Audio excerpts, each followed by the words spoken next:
Hello, everyone. Welcome to a brand new Record Club episode of the Jams and Tea podcast, where each week one of us picks a record for everyone to listen to and then we review it.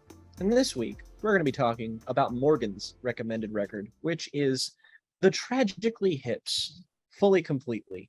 Now, Morgan, tell us, if you please, who be these Tragically Hip boys and what be Fully Completely? Tragically Hip are a very extremely Canadian band. In the way that Lost Camp is British. Yeah. There is a song about hockey. Very much a sort of REM reminiscent, jangle pop influenced, but also with a more hefty dose of sort of like a raucous bar band that REM never really fully embraced, at least as far as I know. Well, yeah, I mean, the closest REM record to a Tragically Hip album is probably Monster, and even that's kind of like a self-aware sort of like pivot, whereas Tragically Hip like kind of fully embody the sort of rootsy bar band, like you say, alt rock vibe. And of course, we're talking right in the peak, obviously not a grunge band, we're talking right in the peak of the grunge era as well. A record that is, as I'm sure you go on to say, celebrating a significant milestone. Yes, it's celebrated its 30th anniversary just last week. Yes, 6th of October, from yesterday. And I'm quite fond of the Tragically Hip.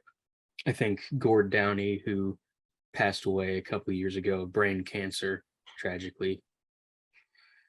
I don't want to make that sound like a pun, so I'm just going to redo that. Gord Downie, the lead singer and songwriter of this band, who passed away, unfortunately, a couple of years ago of a battle with brain cancer. I think he's really sort of one of the great unsung writers in music of the 90s. And I feel like Fully Completely, while also celebrating its 30th anniversary, is the best starting place for the Tragically Hip and is in many ways their best and most iconic album. So I was not familiar with the Tragically Hip before this week. I mean, I knew the name. I'd never listened to them. I didn't really know what kind of band they were. Then I saw that Morgan put this album on the spreadsheet. So I was like, okay, great. I get a chance. I get an excuse to explore a band that I've always kind of heard the name of and never really dug into. Didn't realize they were Canadian as well until I sat down and started listening. And I'll be honest, the first time I heard this album, I think a lot of what makes this band unique and a lot of what makes this album great went over my head. I think that I was kind of expecting a sort of like, grunge adjacent sort of like, dirty kind of rock record that's kind of about, like beer and girls and all that sort of thing. Not in a like, skeevy sort of way, but just in a way that is, like a lot of what the time is about, like relationships and all that sort of stuff. What I was not prepared for was essentially like a weaker than's-esque like attention to, and like weaker than's sort of say anything-esque kind of like fascination with like cultural iconography, essentially, in a sense of place, and songwriting that goes far, far beyond the individual, essentially. So it was my, a failure of my own assumption to assume anything about who Gord Downie was as a writer, as a vocalist, as a, and who they Tragically Hip were as a band. So it was a real pleasant surprise to actually start paying attention to this record and to realize how much was going on here. And also to realize actually how much of this is more attuned to my sensibilities and the kinds of things I look for in alt rock than I was expecting. Like I certainly wasn't expecting the very obvious REM comparison, which, comes very much out of Gord Downie's voice, which is very Michael Stipe-esque to an extent, but also just in terms of the attention to detail and some of the arrangements as well, the beauty, and even though it is more sort of distorted and kind of rough around the edges and stuff, these are, for the most part, I think really fantastically constructed songs. Again, I think the best quality of this entire record is the writing, though. I really taken with Gord's lyricism fairly regularly as well. I think it starts really strongly with that opening track, Courage, which I believe is one of their most sort of well-known and beloved songs. I think Canada, from what I can understand, the Tragically Hip are kind of like a core band to sort of Canadian identity in terms of being like a band that, I imagine Canadians are quite proud of, and sort of that they see as kind of a symbol of great Canadian art, essentially, especially because a lot of the songs are about sort of Canadian aspects of Canadian culture, Canadian figures, all that sort of stuff. Courage, of course, being a great example of that, with its sort of parenthetical subtitle for Hugh McLennan, who is a kind of one of the sort of foundational sort of cultural figures. I believe an author, essentially a novelist, who essentially put Canada and Canadian culture into a sort of wider lens, essentially, in the mid 21st century. And so this record does start off by paying tribute essentially to a vital figure in Canadian culture as well. And I almost called the writer of I called the frontman of the band Hugh almost just for a second there, but I didn't. But I think that Gord, like, he does a lot of things where he will kind of embody certain characters or certain figures that might represent or might belong to Canadian history or aspects of Canadian culture, and he'll sort of speak from their perspective almost, or he'll comment on aspects of the way that sort of cultural figures or cultural taboos or things in this particular culture. And again, I feel like Canadians would maybe want me to point out as well that it's not just they're a Canadian band, they're an Ontario band in specific as well. So that kind of like I guess regional aspect, I can't profess to be an expert on the culture as well, but it does feel like that a lot of, and again, this is just an impression that I get, a lot of the sorts of things or perspectives or details that Gord kind of evokes maybe will mean a lot more to certain Canadians in certain areas of the country, maybe than just Canada generally. But yeah, anyway, to get away from that stuff for a bit, I was really taken with how immediate a lot of these songs were as well. And the interesting thing that really got me immediately is that the first time I listened to it, maybe even the first couple of the listens, I was more drawn to the more insular moments than the more kind of bombastic sort of more standard kind of like Manic Street Preachers but Canadian sort of style of stuff that they do here. Like I was generally drawn initially more to songs like Pigeon Camera and songs like love that song. Yeah, The Wherewithal, for instance, and Locked in the Trunk of a Car, which I think is one of the bigger singles on the record as well. And then it took me a little bit of time. Oh, and one big song, which is my favorite track here, Wheat Kings, which I think is, that song's a lot, especially when you learn what that song is about.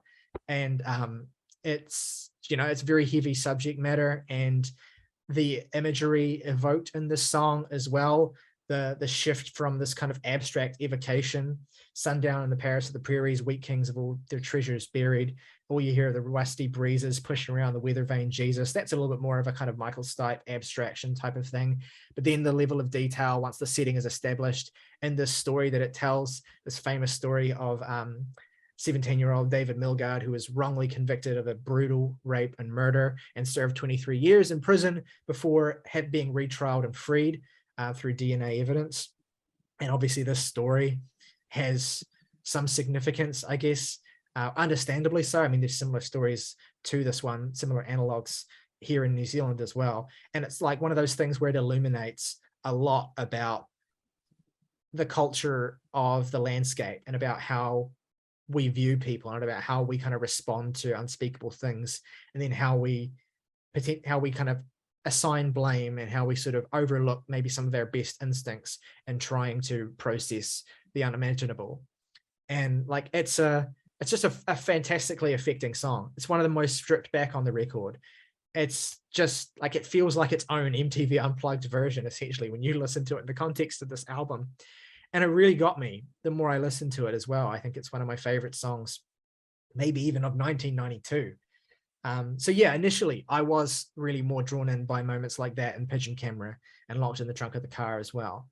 And I think maybe more as I've listened to it more and more, I've come to really appreciate songs that are, like, again, even more esoteric in their subject matter, like 50 Mission Cap and Fully Completely is a slightly more personal song, so it's a bad example, but like 50 Mission Cap, like Looking for a Place to Happen, for instance. Those sorts of songs have come to me a little bit more as I've gone on. But yeah, I was really taken with this. I found it to be really captivating, to be a record that really rewarded attention and repeated listening as well.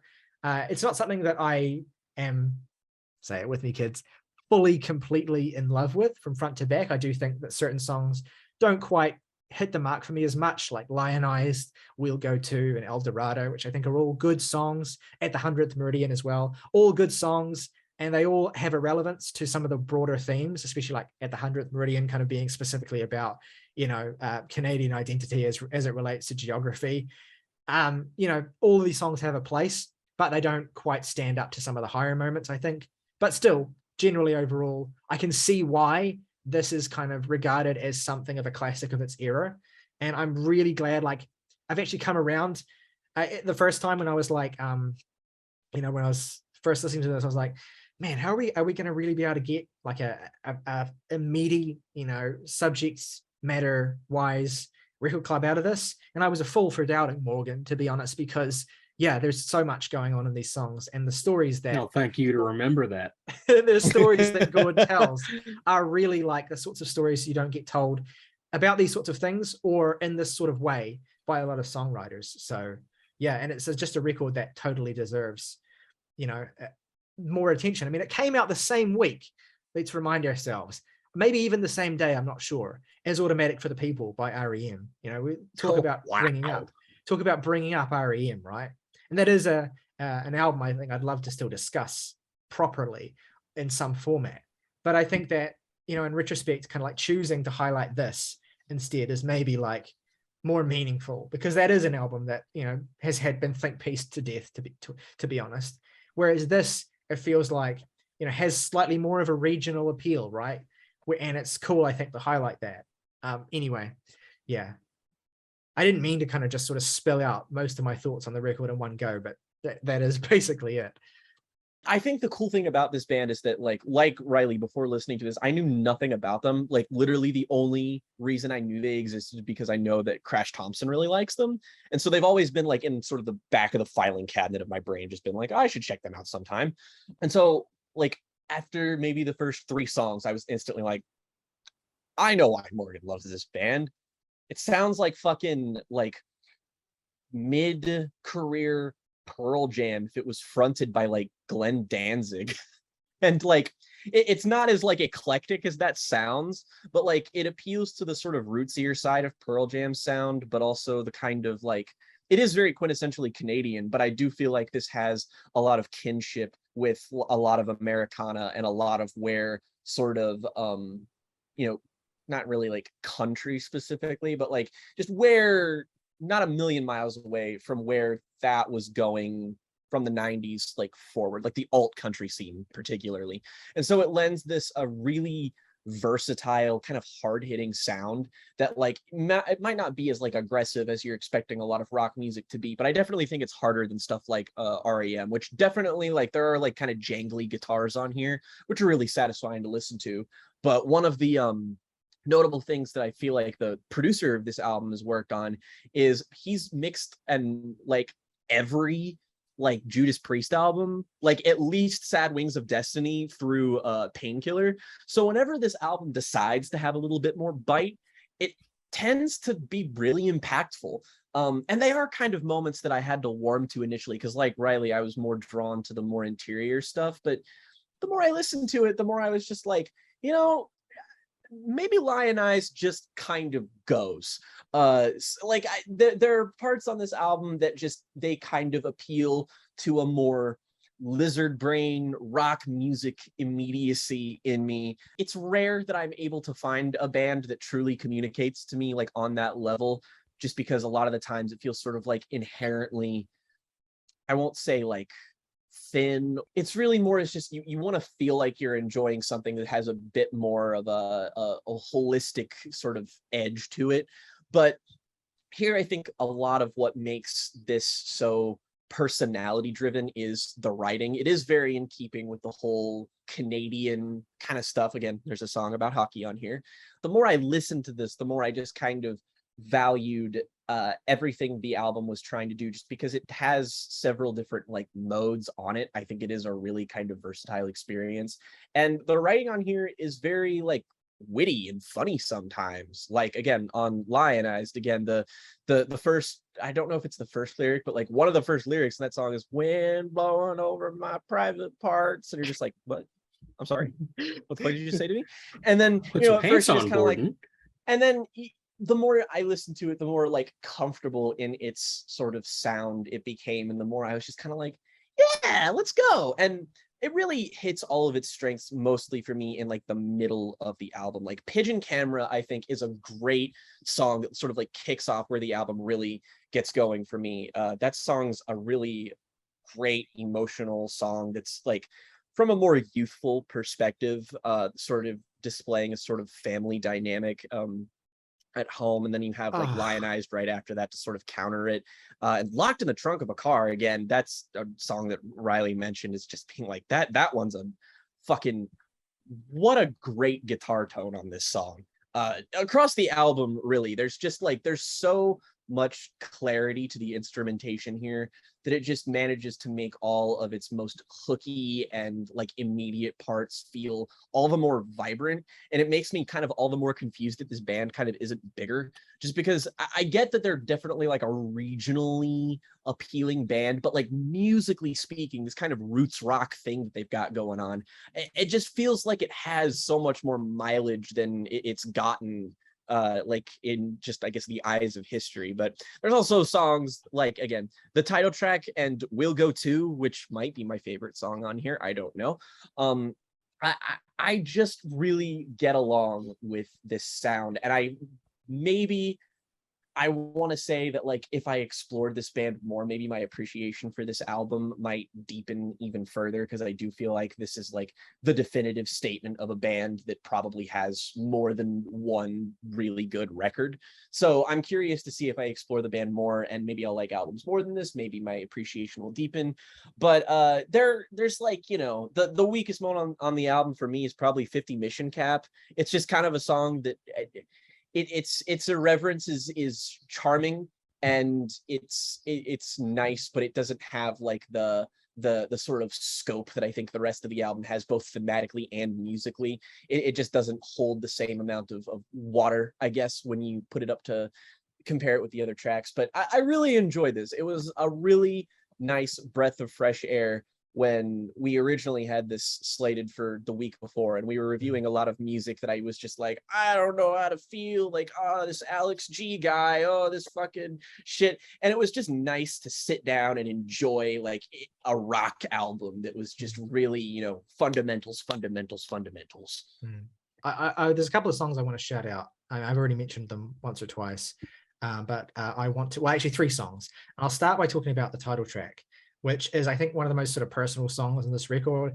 It may just be that we've been listening to a lot of kind of like alt rock, sort of like bluesy, sort of 90s shit lately. And I've just been thinking about bands like the Afghan Wigs and fuck, what was that other one? Screaming Trees. Yes, that evaded me for some reason.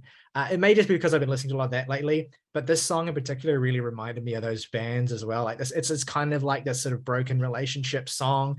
It's kind of like a self-loathing song. It's the saddest moment. Well, yeah, I mean, there's like, I've already talked about how fucking tragic I find Wheat Kings to be, but this is like the saddest moment on the album, I think, in a kind of like intrapersonal singer-songwriter way. And it just really, really got me, especially as kind of the centerpiece of the record as well, especially as well. I love when an album like does a title drop, and like the context of that title drop is just devastating. Like, and it completely changes. Like, you see the album before you listen to it, like, okay, that's the title of it, cool. And then you hear the title in context, like, oh dear. This was an example of that. And yeah, so I love that song. I love, because so much of the album is about iconography and all these other sorts of things, history, stories. This was just a moment where it was like, personal, and I really liked that. And I'll stand up for 50 Mission Cap as well. Obviously I don't have the connection to, the story of Bill Barilko or even ice hockey in general, to like appreciate, the significance of the events being detailed here. But like, again, the more I listened to it, the more I started to appreciate kind of what that story represented. And it's a song about aging, right? Like, it's a song about how, events like that and different sort of milestones in sporting history, for instance, become like an emblem of the passage of time for you as you get older, right?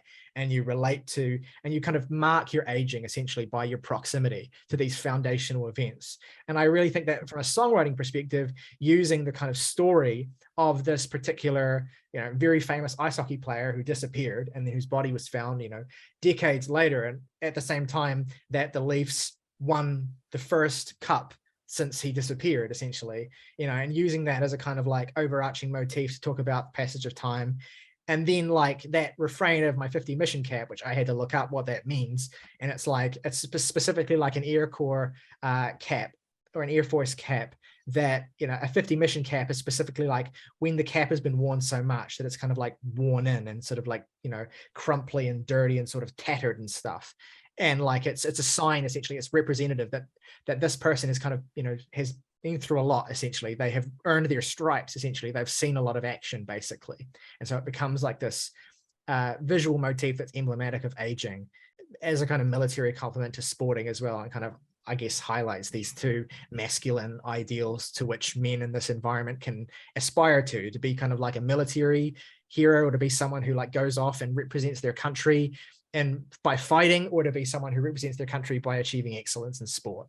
So it's kind of like this a song about masculinity and aging, that the more I thought about it, I was really getting my English teacher, English like student hat on, like the more it sort of started to really, really be, I think, a really, really great piece of songwriting.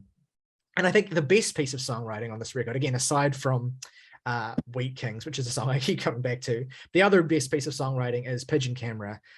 This song I find to be absolutely devastating. So again, it starts with a sort of piece of iconography, or this image, or this idea of the pigeon camera, right? Which is this very outdated or outmoded form of intelligence monitoring that, like the CIA used to do, or like NASA, I think, or someone like that. They used to use pigeons essentially, and they used to kind of mount cameras to them, and they used to use them to kind of monitor and get intelligence from the enemy or whatever. But of course, this was very rudimentary, very crude. The pigeons would be very like unpredictable in terms of where they would go, and sometimes like the camera would sort of shuffle around and it would be like facing the ground, and it would be useless when the pigeons did arrive.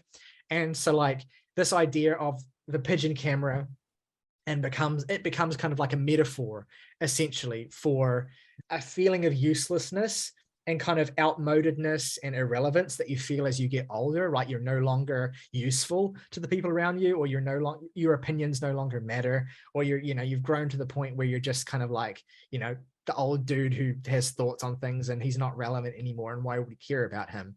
Like it's another song about aging, essentially a song about relevance. And it's hard, with so many songs that have been written about that, it's hard to come up with an original metaphor to use to powerfully convey that. And the pigeon camera one is genius, right? Because there's no one's ever written a song about pigeon cameras before.